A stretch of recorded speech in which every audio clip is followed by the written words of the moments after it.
Thank you, Bob.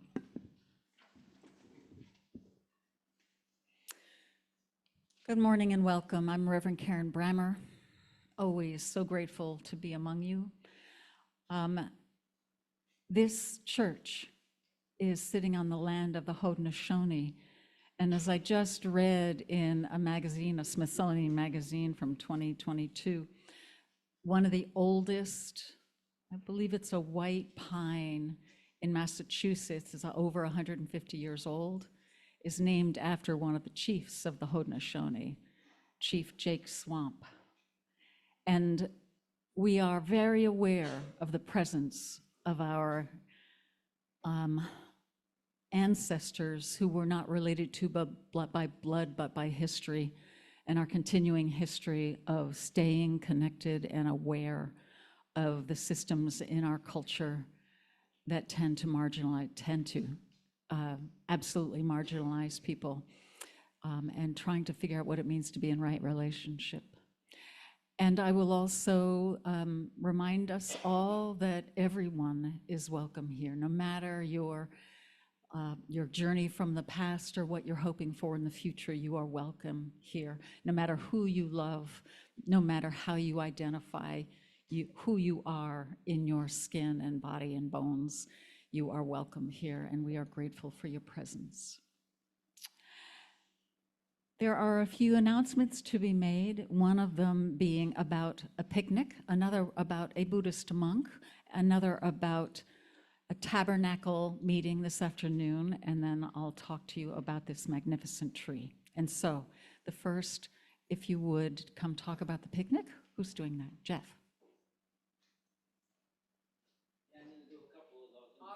Hi, I'm Jeff Chard from the worship team. I'm seeing I've met a couple of people this morning who I had not known before, and I'm seeing several people, so welcome. And there are things you can fill out if you want to be on our newsletter that are under the clock on that wall. So great to see everybody.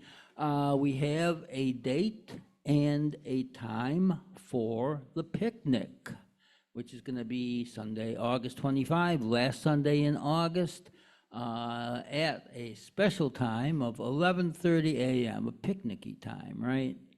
And we need volunteers. Ken Drake is going to put a sign-up list that'll be up by next Sunday. So please feel free to help out for the picnic, and especially to come for the picnic. Right out there. So in case of rain, it'll be right in here.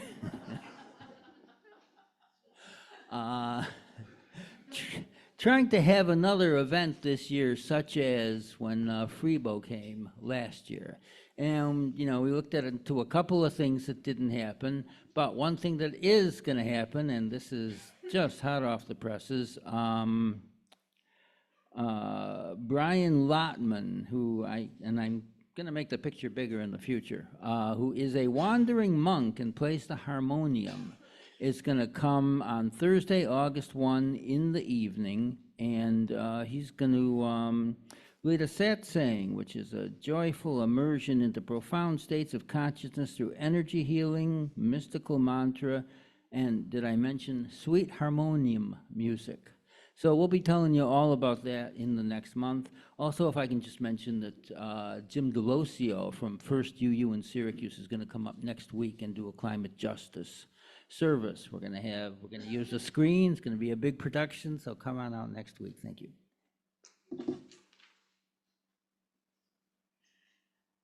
Yes, you did. You took care of two of those. Thank you.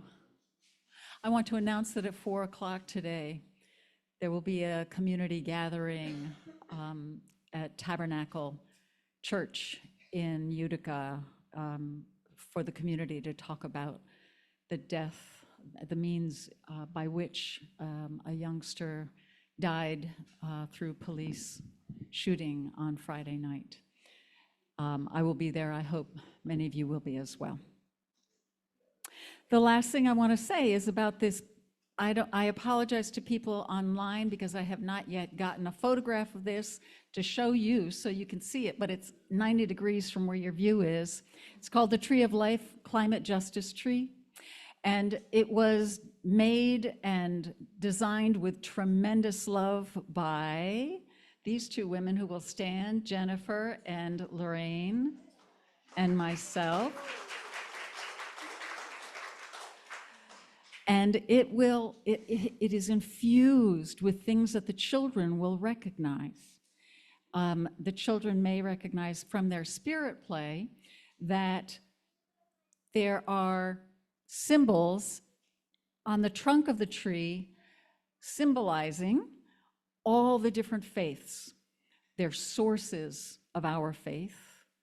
And there are then promises we make, hi Asher, promises that we make based on our principles and our values. We make promises to help take care of the earth and to also help with justice. So both of these will be up there as well. So I want to, for this morning's chalice lighting, I'll invite Ken to come forward to light the chalice. Na Wei is the American Asian 13-year-old who ran away from the police. He was holding a toy gun and was killed, shot by the police here in Utica. We bring our broken, our angry, confused, and our determined hearts back into covenant with the vision to mend community. National leadership debated and appeared inept or amoral. We bring our distress, our hopes for democracy, our disturbed dreams, and our outraged hearts back into covenantal community where we light this flame. Let this flame represent a return. There are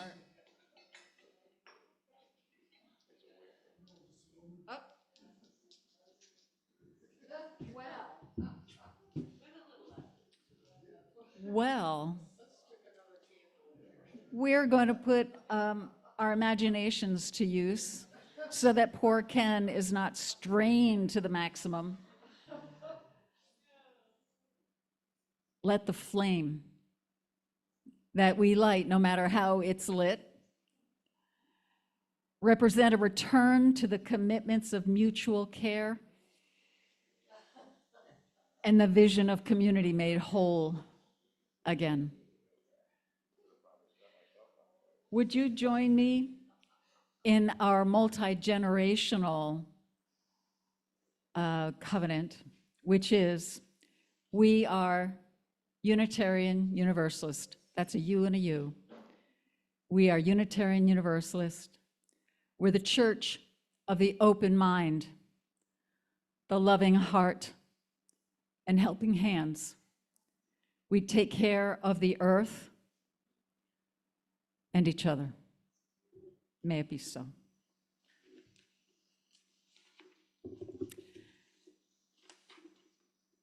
And so we come together to worship, to mourn, to dream, to establish ourselves among the cloud of witnesses, past, present, and future, who insist on working for love. Welcome to this congregation and the vision that we hold together. If you would together turn to page 163, 163, For the Earth Forever Turning. That's in the gray hymnal.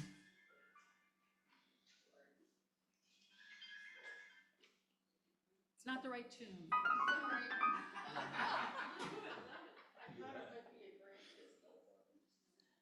For the earth forever turning, and when you're ready, please rise in body or spirit or both and sing.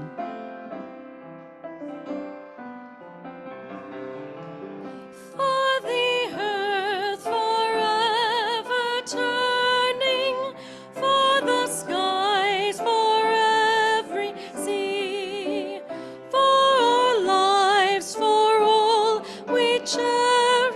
sing we our joyful song of peace. For the mountains, hills, and pastures in their silent majesty, for the stars, for all the heavens, sing we our joyful song of peace. For the sun, for rain and thunder, for the seasons' harmony, for our lives, for all creation, sing we our joyful praise to thee. For the world we raise our voices, for the home that gives us birth. In our joy we sing, returning home to our blue-green hills of earth. Thank you. So I already said something about how this tree was created with the spirit of the children's experience of spirit play in mind. And so we have, first of all, an imagination. Imaginal. It comes from some combination of matter, what we touch, what we seal, what the facts seem to be, and something that is ineffable, something that we cannot touch, cannot see. And so our imagination and what we can imagine gets translated into a tree that is ancient, that holds many more years than any of us has held. And it also holds the different symbols of all religions, and it will hold the hope of the work we can do together to make a positive difference in our environment, to change the trajectory of climate change. And so this tree is full of all kinds of mystery and wonder and fact. And so we honor this tree today, and I'll invite anyone who'd like to come forward to do, there are two things, going to a table where there's green and red paper and any other paper you want to find to cut out leaves. Because each time in the next year, a whole year, when we do some work in our households or as a congregation, when we do some work that helps climate justice, meaning the combination of justice for human beings and care and justice for the earth. When we do some things that combine those two, we'll put leaves on that tree and bring it to life, all right? And this is gonna take all year to fill. But we first make the leaves.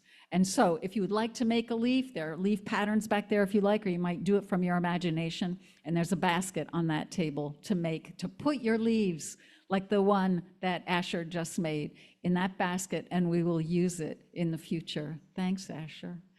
And then the other is that if you would like, you can add some color to the trunk of that tree. And I see Maria and Asher and their parents. If you'd like, you can take crayons out of the box that's up there and help begin to color the age into that tree, if you would like, okay? So, for a few minutes, that would be a lovely, lovely thing. You're welcome to come forward or not. You don't have to be 9 years old to do this. If you're moved and would like to do your child at heart, do some coloring, you're welcome to come forward as well. My sermon is titled, Be Like a Tree.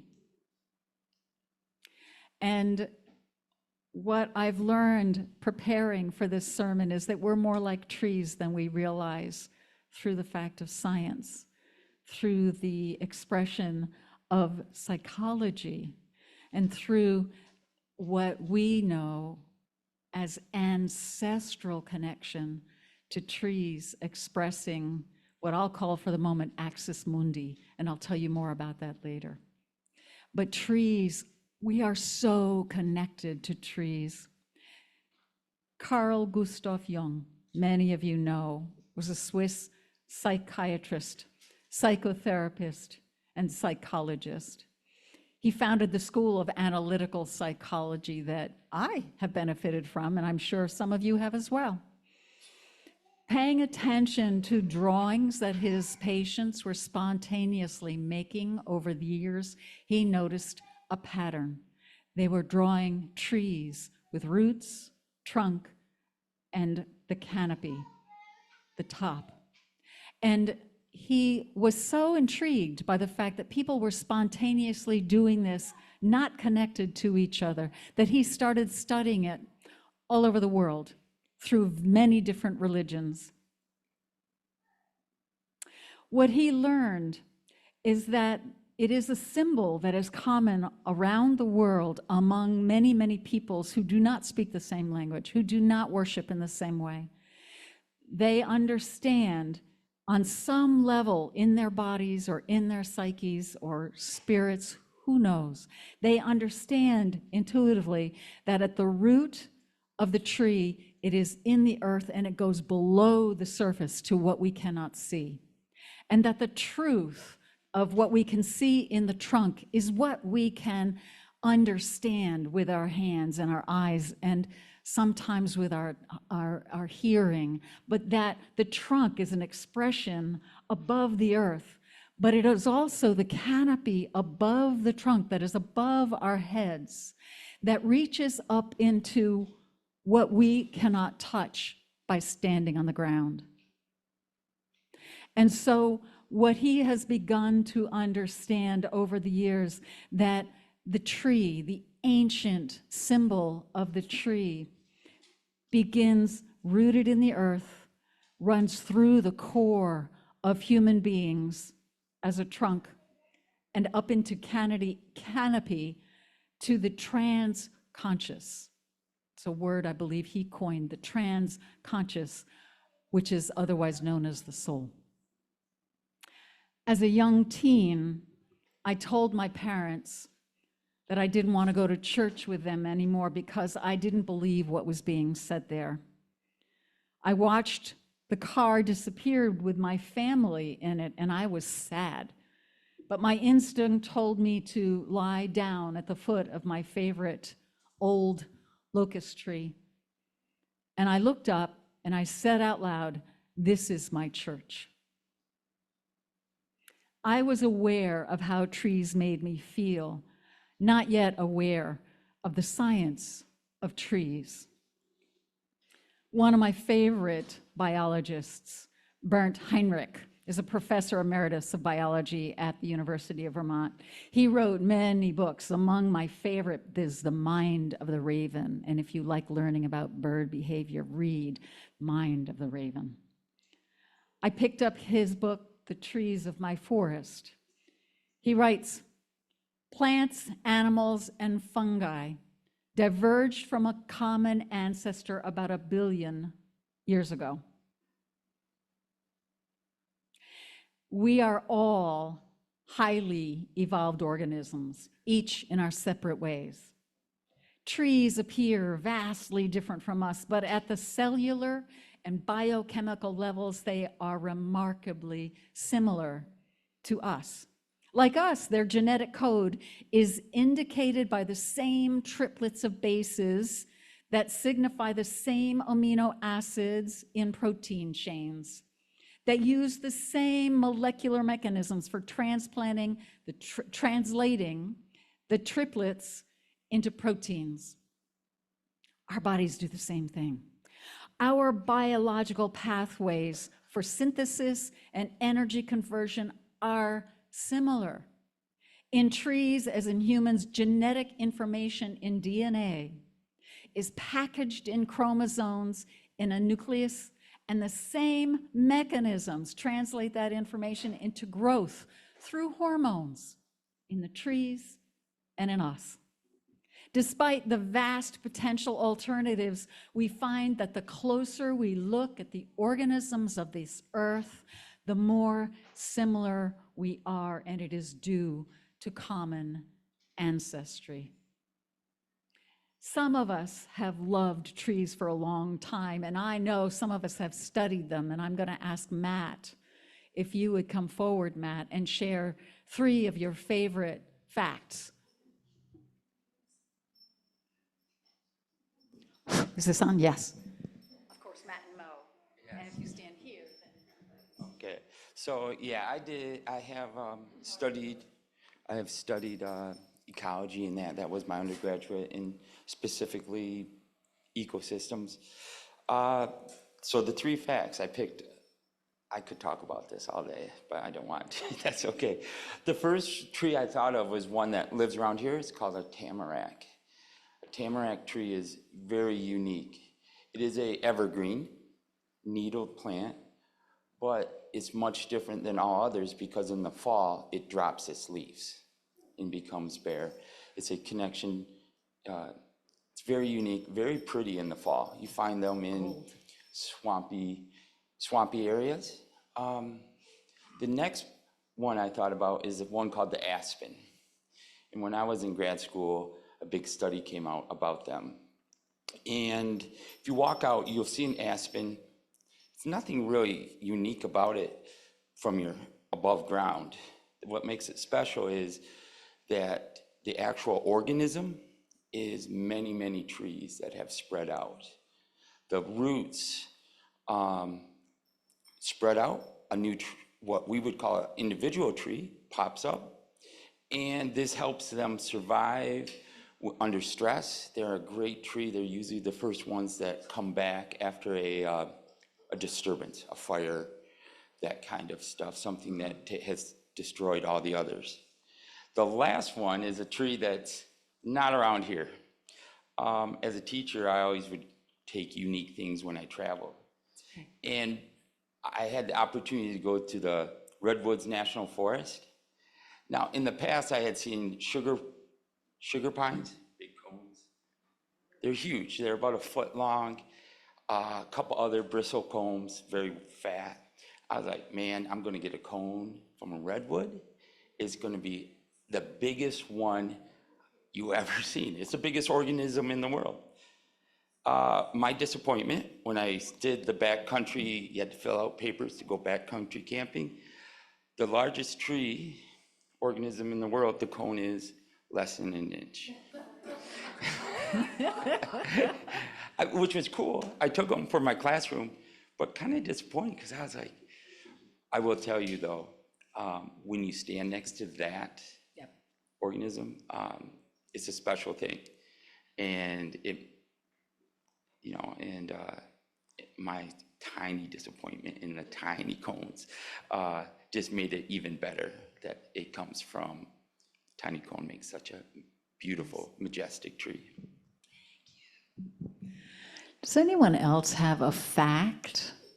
Something you know about trees that others might not know? Anybody else?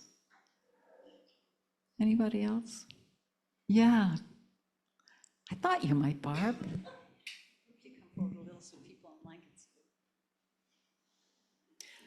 I was intrigued by the acacia tree in Africa, that once the giraffe starts eating it, it sends out chemical signals to all the other acacia trees in its area to put bitterness into the leaves. So the giraffes only eat a few leaves from each one, and then they have to move on. And they're now finding that all trees are sending signals. It's recent research. Goosebumps. Anybody else have a fact? Yes, please, Ken. So, all right, so the scientific veracity of this, Up to your mouth a little. as my kids will say, I sprinkle salt on things. So the mycelium, or the mushrooms, the funguses that grow in the soil, seem to have had a very long sort of symbiotic relationship with trees that we're just starting to, well, maybe not just starting, but it's not being published very much yet in the popular literature. But the way that the trees were communicating to each other may have been through their roots and through the assistance of the fungus in the soil. When well, geez, I can go on and on, but I will stop. One more. So multicellular plants, when they first made the transition from basically fresh water to land, they didn't have roots. So they created a symbiotic relationship with fungus. Fungus provided the minerals to the plants and water because they didn't have roots. In exchange, the single-cell plants provided sugars. Mushrooms were gigantic back then. There was a 20-foot mushroom that would be feeding, have trillions of these single-cell plants. Then as the plants made the migration to land, sort of the symbiotic relationship changed a little bit, and the mushrooms didn't need to be so big, and the mushrooms moved completely underground and didn't have such large flowering bodies. So, again, as my kids will say, sprinkle a lot of salt on that. Verify it on your own.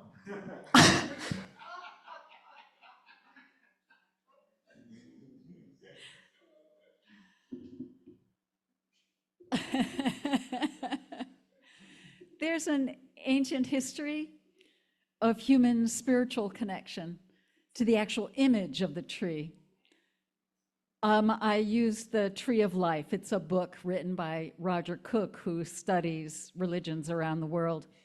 The image of the cosmic tree, or the Tree of Life, as he writes, belongs to a coherent body of myths, writing, images, and symbols, which together make up what the historian of religious Mircea Eliade, which I'm sure I'm mispronouncing, has called the symbolism of the center. Eliade has shown how all aspects of humankind's mythical behavior reflect an intense desire to grasp the essential reality of the world. This is particularly evident in man's obsession with the origins of things, with which all myths are ultimately concerned.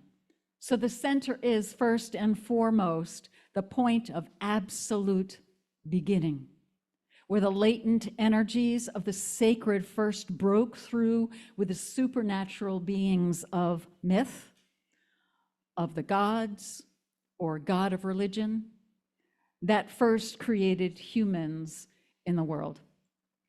It's a symbolic language of myth and religion, often thought of as a tree, the axis mundi, that runs vertically through the trunk, through humans, down into the earth, into the unconscious, and up above us into the superconscious, connecting the universe and our bodies and the center of the earth. That's the axis mundi. The idea of a cosmic axis and the center of the world has been tracked back to 6,000 and 7,000 years ago and is everywhere around the earth. It's no wonder that the tree is one of the primary ways that we as human beings can express our sense of the beginning of the world. And with that, I'll invite Branwen to come forward and share her poem. Do you want to use this?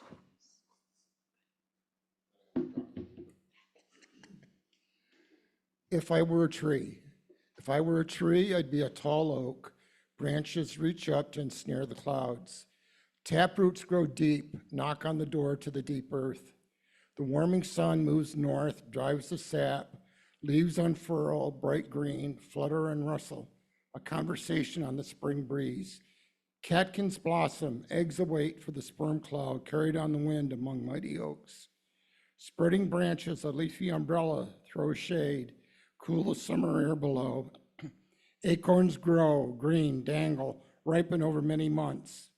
Birds flit through my branches, robins and warblers and more serenade the world. Bluebirds nest, raise young in their songs, safe in cavities provided by me. Day and night evenly split, acorns drop to be gathered by manic creatures, stored in earthen cupboards, food for the future. In fair exchange for the labor, forgotten acorns left buried, ready to sprout in the spring. Changed autumn attire, Leaves now brown and dull yellow. Soon they drop and drift in the cooling wind, a carpet on the earth. Winter's snow falls. I stand in grand repose through the winter gale, rest until spring, my blood to flow warm again.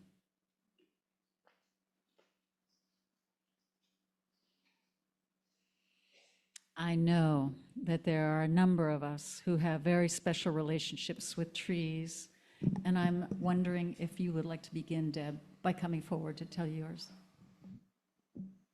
And we're standing here so that people who are with us by being online absolutely can see us. This is a kind of a personal take, something I wrote back in 2019. It's titled, My Dear Old Friend. They tell me that you're ill and that they need to take your life. My heart travels the same path as yours, and we've both enjoyed our time together. I remember the first time I saw you, a maple tree standing tall, perfectly shaped, with two defining trunks leading up to my window, my sacred place, looking out at you. You competed with the view of the river, forcing me to include you, get to know you, and grow to love you. I loved the unique celery color when you first brought out your leaves in spring.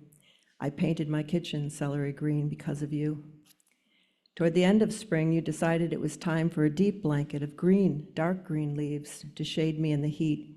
How did you know that I hate the heat? And yes, I painted my cabinets deep green. Early autumn, you would pretend you were raining by shaking your leaves free to float in the air, landing on me while I cleaned up my garden. You offered to protect my garden, so I raked up your beautiful leaves and placed them on top of my plants. I was grateful that you wanted to share your nutrients for my garden soil. You let go of your leaves to retain water, to reserve your energy to get through the winter. I used to hate winter, but you taught me that I too could let go of some unrealistic expectations and receive the energy necessary to support me spiritually and physically during the winter months. In the winter, you were bare and vulnerable to the heavy weight of snow and ice, but still provided home to a couple of sorry-looking squirrels, and I loved you for that. You taught me that even when the ice builds and you are leaning under the weight of winter, you still had energy reserved within. I wanted to be like you, and after being together for 24 years, I became more like you. You taught me the seasons of my life require change, and that I too have a reserve of energy to call upon as needed. Goodbye, dear old friend.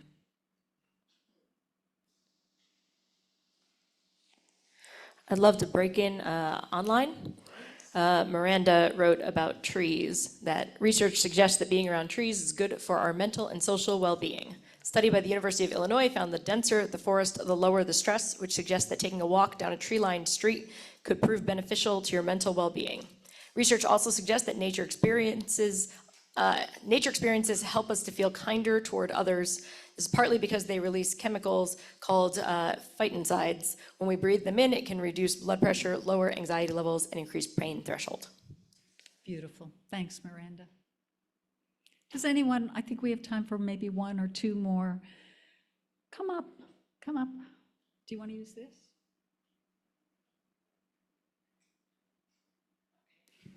I should have come prepared for this, knowing the theme, but growing up, I had a very special tree. It was in the back of our property. It was a maple tree, but I've never really seen a tree like this, because most trees, and certainly maple trees, have a trunk, and then they branch out.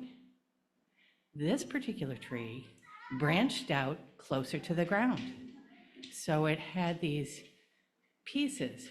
And as a child, it was so inviting because you didn't have to like somehow climb up or grab onto a branch or whatever. You just walk into the tree and walk up and experience the tree. And the other special thing was it seemed to have spots that I named because they functioned in different ways. There was a beautiful Y-like branch that was perfect to put your butt into the middle of, and I called it the chair. So when my friends came, they could take the chair.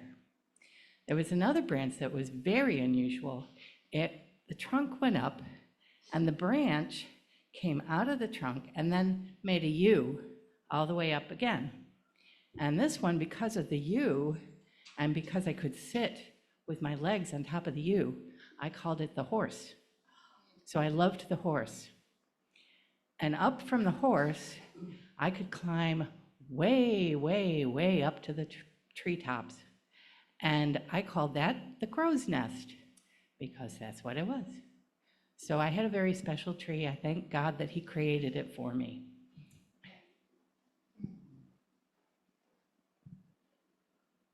Is there one more? That was beautiful. Now, I'm going to move into one other space. Maybe, if I can turn this off. I want to share just a little bit about a man who lives in Massachusetts, whose name is Bob Leverett. Bob Leverett. He's in his mid-80s. He is an engineer, and he figured out a way to measure the age of a tree based on not just its height standing straight, which is what loggers do well. He figured out how to measure the age of a tree, even though it may be growing at an angle, so that its canopy is not over its trunk or its roots. So he figured all this out as an engineer, he would do. And what they've learned as a result is that there are pockets of ancient trees, we're talking 300 years old in Massachusetts and all over the world, that were too difficult to get to by loggers. They were not profitable to cut down, and so they continue to exist. It's not just the single trees, but it's that community of trees that Ken and Matt and others have been talking about. It's the multiple species that exist and reproduce life for decades and for centuries.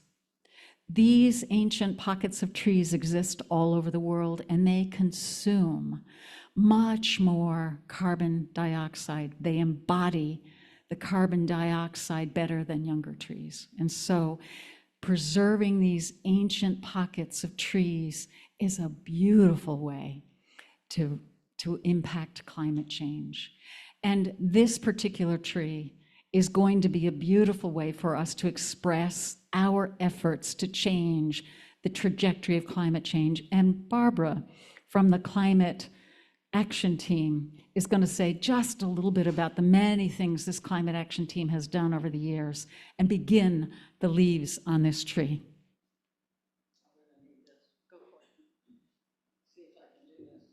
Is it on? Aha, it is. So Karen asked me to pick 3 things. So I thought about the things that we did this year and picked 3. The first leaf that I have is called Tree Advice for Residents. And as many of you know, we will have planted by the end of this year 100 trees. And out of those 100, all of them are alive and doing well. But at least 5 or 6 of them, the residents have asked for advice. Guess who they asked for advice? Our church is the advice corner. And I have a special Google email and a special Google phone that they call, and they actually text me pictures and say, what's wrong with this? And I just had one, some lady sent me 5 pictures. I was surprised my internet actually carried it. And I got 5 pictures in one email. They love those trees. The enthusiasm is like they want that tree to live. They are excited. The lady on Dudley Avenue was excited and was so happy about it. So I'd like you to know about that. And Nancy has a leaf. And Matt, did you disappear with your leaf? Aha. Come on up and put them up while Barbara tells us about them. Yeah. Nancy's leaf is the NYSERDA energy audit. You can put it anywhere you want, Nancy. On the tree, yes. On the tree, yeah. That would be a good plan. Oh, okay, it's the teacher in here. You know, there's a few of us around here. Last spring, the climate team decided that we really wanted an energy audit to make sure the insulation that was put in this place in 1978 hadn't crumpled itself down to nothing, as insulation in my house did after we bought it. It was like it had just lost all its oomph and in the walls. But lucky for us, it's still good. We have the energy audit. We paid for it out of our climate team budget, and we're pretty excited, and we'll have some recommendations. We actually just sent a letter of recommendation to our House Chair, Paul. And Matt has the newsletter Climate Tips. As you might remember from our climate service and my talk about hope, I believe that hope is a verb, not a noun, and that means action. And so when you see the climate tips in the newsletter, each of you are doing an action, hopefully. It might be about your lawnmower, it might be about your driving, it might be about carpooling, it might be about signing a petition, but it's action that makes a difference. I try to have a different one every week. I don't always make it, but those are actions that we could like multiply. Thank you. I think it's appropriate to applaud the climate action team.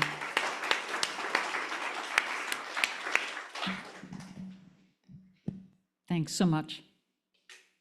And the climate action team was the largest group of people working in the congregation when I arrived, and I believe still is. It's the largest group of people working together for a specific cause in our congregation. I have a poem that's Wendell Berry's, which is one of my favorite, but I'm going to postpone that poem until the end. And right now, we're going to go to another poem, but we're going to sing it. It's called Blue Boat Home, and it's one of the most favorite songs among Unitarian Universalists around the world. Blue Boat Home. It's in the Blue Book, 1064.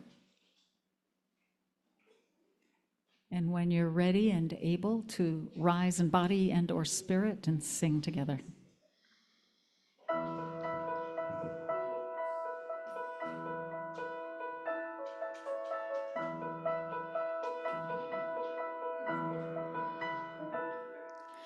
Low below me I feel no motion, standing on these mountains and plains, far away from the rolling ocean. Still my dry land heart can say, I've been sailing all my life now, never harbor nor port have I known. Wide universe is the ocean I travel, and the earth is my blue boat home. Sun, my sail, and moon, my rudder, as I ply the starry sea, leaning over the edge in wonder, casting questions into the deep, drifting here with my ship's companions, oh, we kindred pilgrim souls, making our way by the lights of the heavens in our beautiful blue boat home. I give thanks to the waves upholding me, hail the great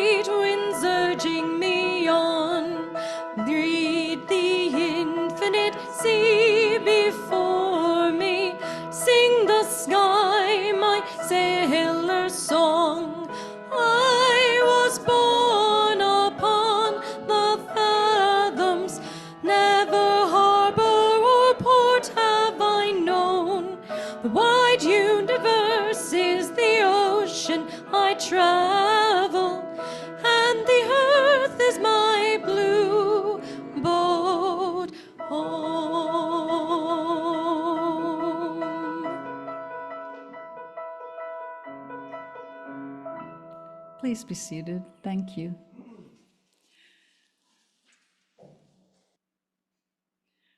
By way of prayer, I'm going to invite Carol forward to please read from Mary Oliver, and then I'll invite a few moments of silence after.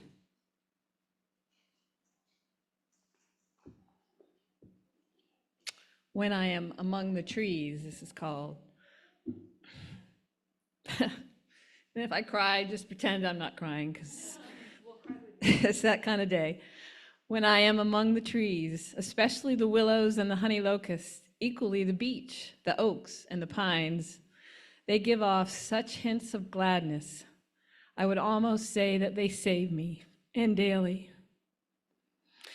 I am so distant from the hope of myself in which I have goodness and discernment, and never hurry through the world, but walk slowly and bow often. Around me, the trees stir in their leaves and call out, "Stay a while." The light flows from their branches, and they call again. "It's simple," they say. And you too have come into the world to do this, to go easy, to be filled with light, and to shine.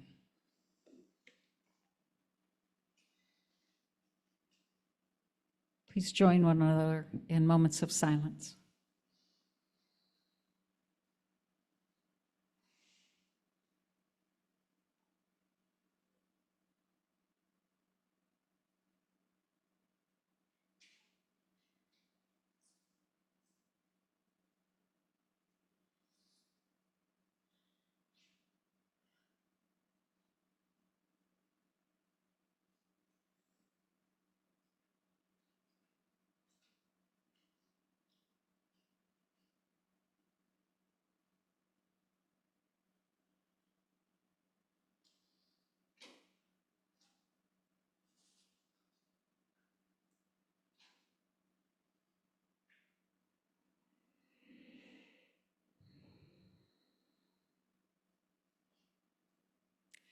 Like the trees that connect with one another through their roots unseen, or through the mycelium of the fungus around them. Like the trees that sway together and communicate about danger and then respond. May we all feel more strength, more peace, more possibility together in community. And may when each of us goes home, that we carry that sense of possibility with us. In the name of all that is holy and in all the holy names, blessed be and amen.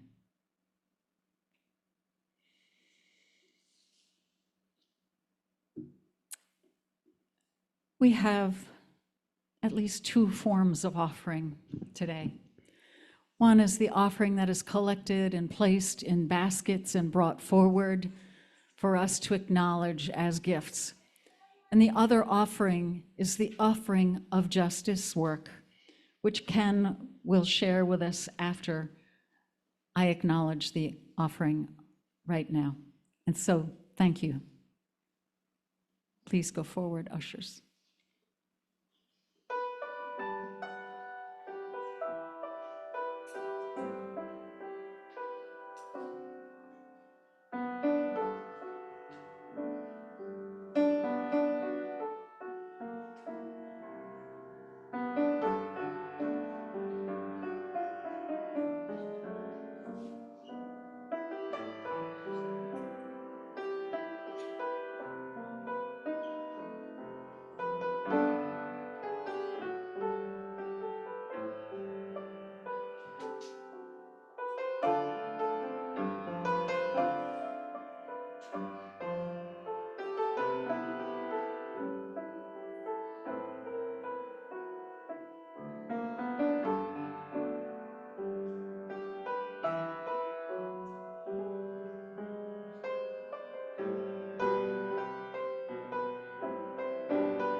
On a clear day, we could see that our gifts were blessed the moment we gave them. And for these gifts, we are so deeply grateful and commit to using them to fulfill the mission of our faith.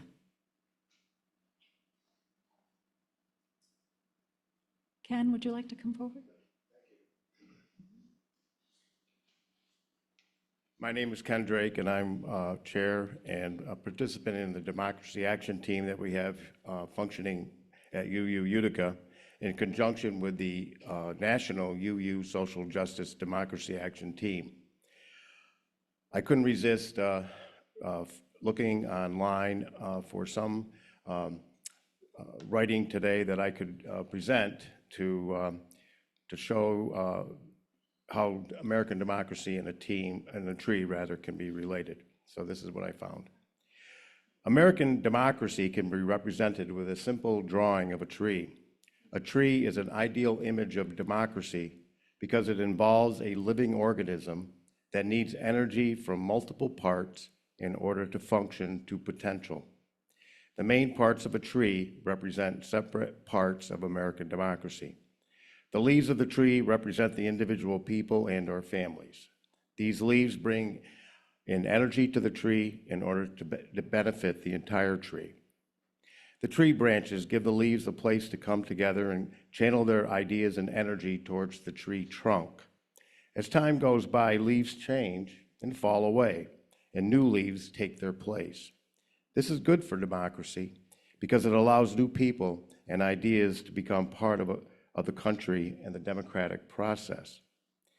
All ideas and inputs from all of the leaves come together in the tree trunk, where all these ideas can be voted on by citizens and/or government officials. The tree bark protects the tree from invaders that try to harm the tree. The bark can be seen as our armed forces. These armed forces are made up of citizens who choose to defend their country. The roots needed to grow could be thought of as the Constitution. New roots would be the amendments to the Constitution. A tree takes a while to begin its life, but once it becomes successful, it can grow and live for many years. Leaves and branches can fall away over time, but the tree continues to grow and work in order to benefit itself and ensure survival. This is how democracy should be, a living being that is made up of separate parts that all work together in order to grow and to live. Thank you.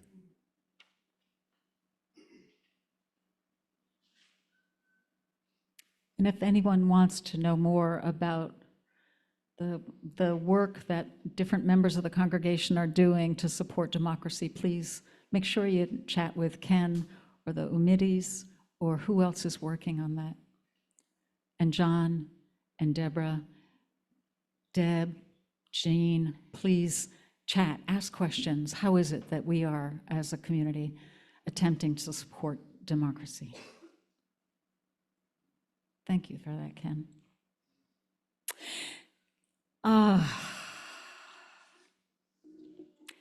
Wendell Berry wrote a book of trees called Book of Sabbath, in which he spent every day of the year walking through the same woods and writing a poem each day.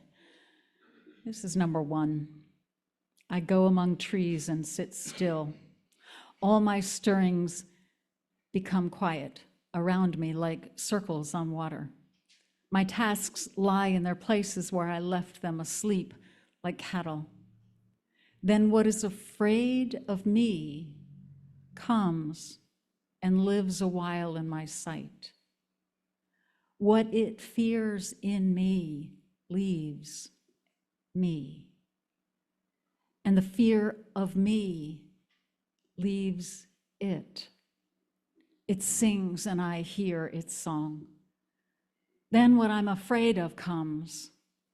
I live for a while in its sight. What I fear in it leaves it. And the fear of it leaves me. It sings and I hear its song. After days of labor, mute in my consternation, I hear my song at last, and I sing it. As we sing, the days turn, the trees move.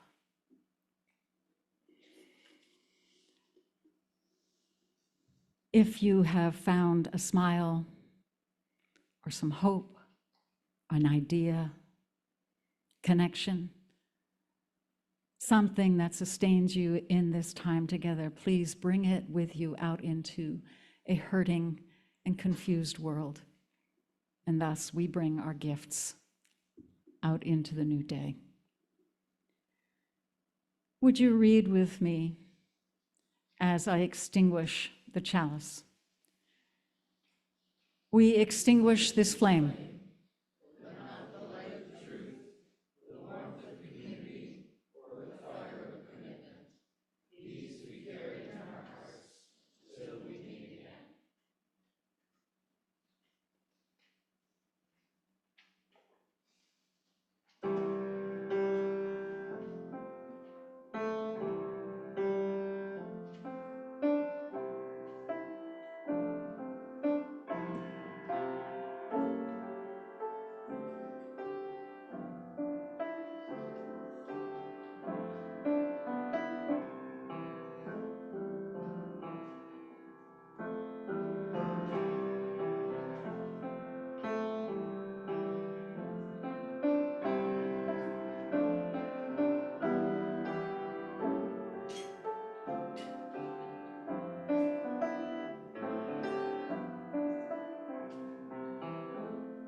Beloved Unitarian Universalists, we can applaud our wonderful musician.